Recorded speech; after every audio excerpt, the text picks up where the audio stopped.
नमस्कार। अंग्रेजी में एक कहावत है, blood is thicker than water, यानी खून हमेशा पानी से गाढ़ा होता है। इसी कहावत का एक देसी प्रचलित रूप भी है कि जब भी घुटना मुड़ता है तो अपने पेट की तरफ ही मुड़ता है। यह कहावत नजदीकी रिश्ते को लेकर कही गई है, खास तौर पर भाई भाई के रिश्ते को लेकर, कि अपना अपना ही होता है हमेशा। मुसीबत पड़ने पर वही काम आता है।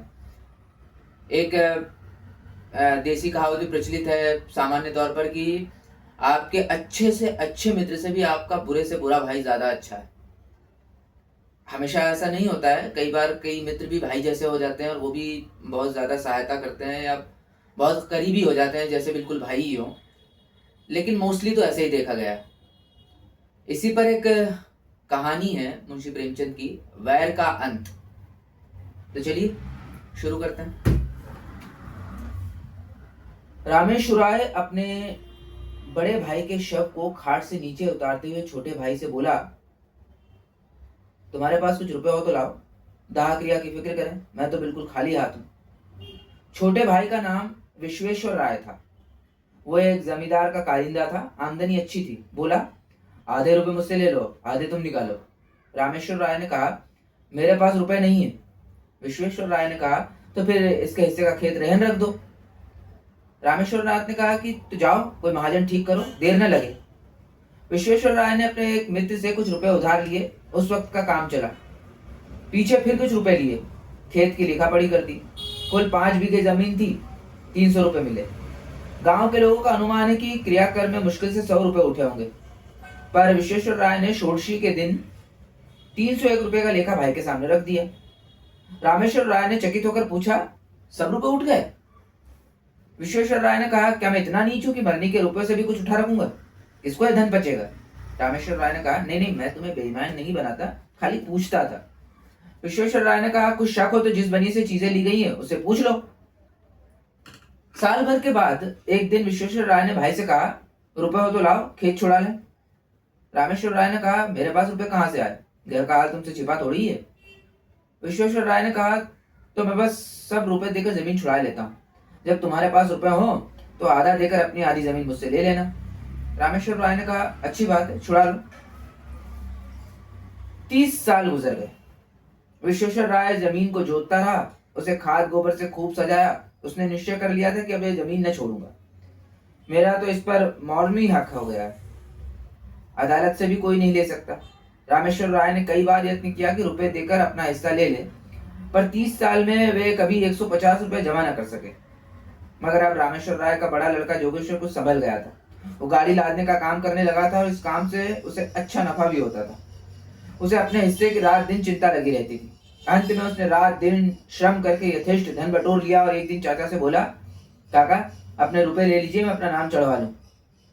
विश्वेश्वर राय ने कहा, अपने बाप के तुम ही चतुर बेटे नहीं हो, इतने दिनों तक कान नहीं लाए, अब जब जमीन सोना बनना गया तब हिस्सा बटाने चले हो। रामेश्वर राय ने कहा, तुमने जमीन को सोना बना दिया तो इसका नफा भी तो उठाया, मैं तुमसे मांगने तो नहीं गया। विश्वेश्वर राय ने कहा, तो अब जमीन न मिलेगी। रामेश्वर राय ने कहा, भाई का हक मारकर कोई सुखी नहीं रहता। विश्वेश्वर राय ने कहा, जमीन मेरी है, भाई की नहीं है। जागेश्वर ने कहा, तो आप सीधे ना दीजिएगा। विश्वेश्वर राय, न सीधे दूंगा न टेढ़े से दूंगा, अदालत करो। जागेश्वर राय ने कहा, अदालत करने की मुझमें सामर्थ्य नहीं है, पर इतना कह देता हूं कि जमीन चाहे मुझे न मिले पर आपके पास भी न रहेगी। विश्वेश्वर राय ने कहा, यह धमकी जाकर किसी और को दो। जागेश्वर राय ने कहा, फिर ये न कहिएगा कि भाई होकर बैरी हो गया। विश्वेश्वर राय ने कहा, 1000 गांठ में रखकर तब तो कुछ जी में आए करना। जागेश्वर राय ने कहा, मैं गरीब आदमी 1000 रुपये कहाँ से लाऊंगा, पर कभी कभी भगवान दीनों पर भी दयालु हो जाते हैं। विश्वेश्वर राय ने कहा, मैं इस डर से बिल नहीं खोद रहा हूँ।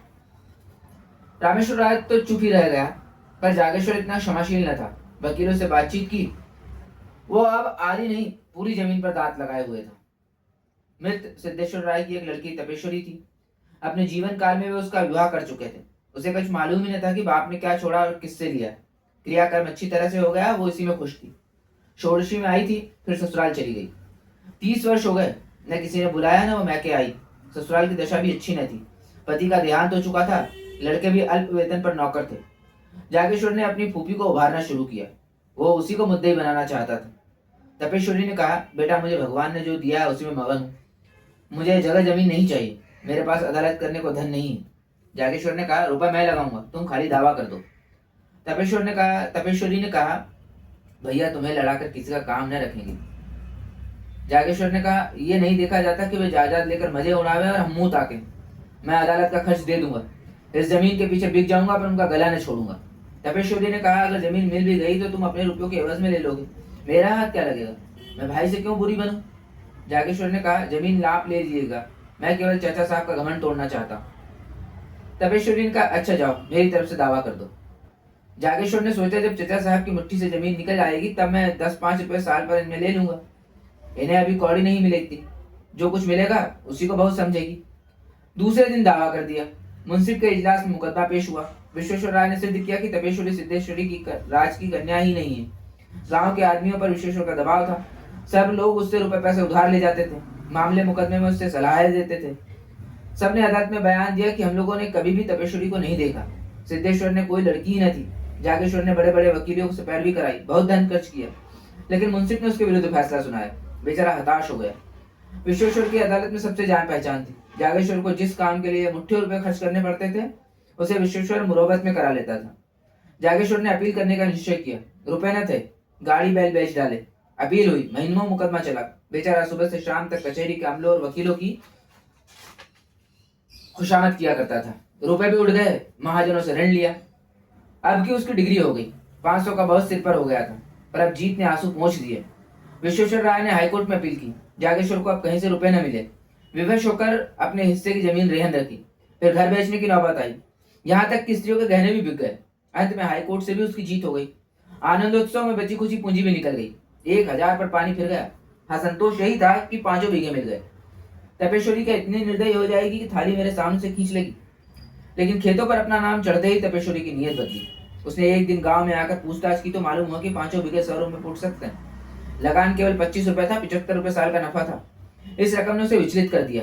उसने आसामियों को बुलाकर उसके साथ जमीन का बंदोबस्त कर दिया। जागेश्वर राय हाथ मलता रह गया। आखिर उससे रहा न गया। बोला, फूफी जी, आपने जमीन तो दूसरों को दे दी, अब मैं कहाँ जाऊँ।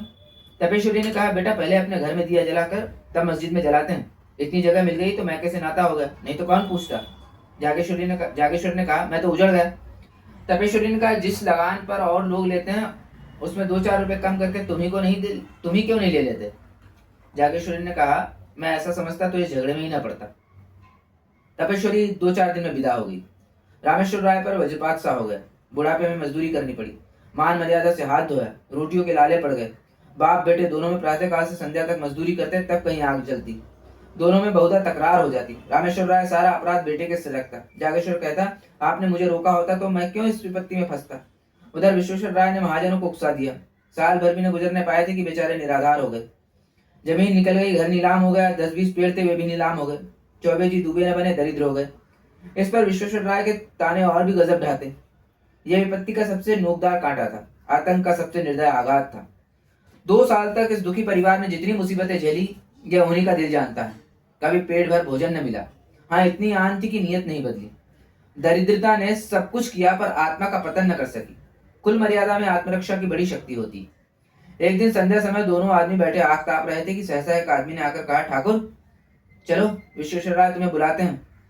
रामेश्वर ने उदासीन भाव से कहा, मुझे क्यों बुलावेगा, मैं उनका कौन होता हूँ, क्या कोई उपद्रव खड़ा करना चाहता। इतने में दूसरा आदमी दौड़ा हुआ आकर बोला, ठाकुर जल्दी चलो। विश्वेश्वर राय की दशा अच्छी नहीं रही। विश्वेश्वर राय को इधर कई दिनों से खांसी बुखार की शिकायत थी, लेकिन शत्रुओं के विषय में हमें किसी अनिष्ट की शंका नहीं होती। रामेश्वर और जागेश्वर कभी कुशल समाचार पूछने भी न गए। कहते हैं, उनसे क्या हुआ, अमीरों को धन का रोग होता है। जब आराम करने को जी चाहा पलंग पर लेट रहे, दूध में साबुदाना उबाल कर मिश्री मिलाकर खाया और फिर उठ बैठे। विश्वेश्वर राय की दशा अच्छी नहीं है, यह सुनकर भी दोनों जगह से नहीं ले। रामेश्वर राय ने कहा, दशा को क्या हुआ, आराम से पड़ा, बातें तो कर रहा है। जागेश्वर ने कहा, किसी वैद्य हकीम को बुलाने भेजना चाहते होंगे, शायद बुखार तेज हो गया। रामेश्वर राय ने कहा, यहाँ किसे इतनी फुर्सत है, सारा गांव तो उनका हेतु है, जिसे चाहे भेज दें। जागेश्वर ने कहा, हर्जी क्या है, जाकर सुनाऊं। रामेश्वर राय ने कहा, जाकर थोड़े उपले बटोर रहो, चूल्हा जले फिर जाना। ठाकुर सुहाती करनी आती तो आज ये दशा न होती। जागेश्वर ने टोकरी उठाई और हाट की तरफ चला कि इतने में विश्वेश्वर राय के घर से रोने की आवाजें आने लगी। उसने टोकरी फेंक दी और दौड़ा हुआ चाचा के घर में जा पहुंचा। देखा तो लोग उन्हें चारपाई से नीचे उतार रहे थे। जागेश्वर को ऐसा जान पड़ा मेरे मुंह में कालिख लगी हुई है। वो आंगन से दालान में चला आया और दीवार में मुंह छिपाकर रोने लगा। युवावस्था आवेश में होती है, क्रोध से आग हो जाती है तो करुणा से पानी भी हो जाती है। विश्वेश्वर राय के 3 बेटियां थी, उनके विवाह हो चुके थे। 3 पुत्र थे, वे अभी छोटे थे। सबसे बड़े की उम्र 10 वर्ष से अधिक न थी। माता भी जीवित थी। खाने वाले तो 4 थे, कमाने वाला कोई न था। देहात में जिनके घर में दोनों जन चूल्हा जले वो धनी समझा जाता है। उसके धन का अनुमान करने में भी अत्युक्ति से काम लिया जाता है। लोगों का विचार था कि विश्वेश्वर राय ने हजारों रुपए जमा कर लिए, पर वहां वास्तव में कुछ न था। आमदनी पर सबकी निगाह रहती है, खर्च को कोई नहीं देखता। उन्होंने लड़कियों के विवाह खूब दिल खोल कर किए थे। भोजन वस्त्र में, मेहमान और नातेदारों के आदर सत्कार में उनकी सारी आमदनी गायब हो जाती थी। अगर गांव में अपना रौब जमाने के लिए 200-400 रुपयों का लेन देन कर लिया था तो कई महाजनों का कर्ज भी था। यहाँ तक कि छोटी लड़की के विवाह में अपनी जमीन भी गिरवी रख दी थी।